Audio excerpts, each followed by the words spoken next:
चोर हाला बा एगो बेजोड़ बड़तिया के बहिनी के ले गल गाँव के चोर हाला बा एगो बेजोड़ कमरा वाला के बहिनी के ले गल गाँव के चोर हाला बा एगो बेजोड़ कमरा वाला बहिनी के ले गल गाँव के चोर हाला बा एगो बेजोड़ दूसरो लाइन गालो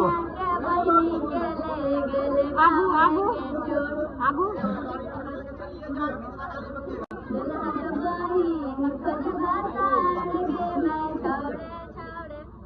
नहीं छै गावन गावे छै गबा दे छै कमरा वाला के बहिन खजबाता गे मैं छोड़े छोड़े हमरा घर एक छोटा